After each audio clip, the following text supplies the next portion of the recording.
Hi, and thanks for tuning in. It's Jennifer here. So it is time to have that difficult conversation.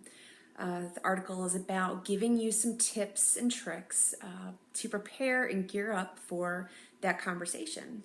One of the first things that is important for you to look at is what role are you playing in that situation? If you really are having struggles or problems around an action that is coming from somebody else, what part of that do you take ownership for, if any?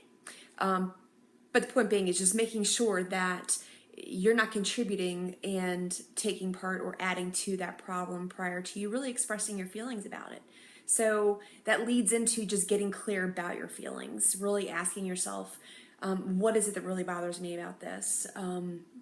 Is it something that I'm, doing? Is it something or I'm feeling personally that could be driven by my own my own fears within me?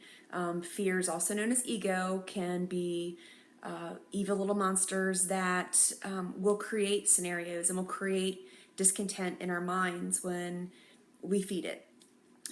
So some examples of that may be that you didn't show up for a dinner, let's say, and you automatically start assuming that they hate you, you're a bad person. Those are fear-driven thoughts versus somebody who doesn't show up for dinner and they do it on a habitual basis, and it's clearly because of their lack of respect for you and not canceling the meeting or RSVPing.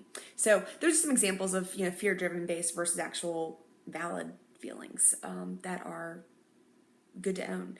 The third thing is how and when. What is really, really important in communication is determining when it's important to have that conversation. Blindsiding somebody and saying, hey, by the way, I'm kind of pissed about this and you need to know. Doesn't really give them an opportunity to get in the mind frame to receive it in a serious manner. Taking the time to give somebody a shout and say, hey, do you have a couple of minutes to talk? There's some things that I have on my mind that I really need to get out.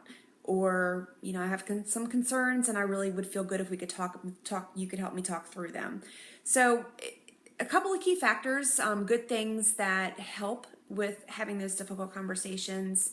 I hope that they can be of service to you and maybe help you have a difficult conversation that you might be avoiding having.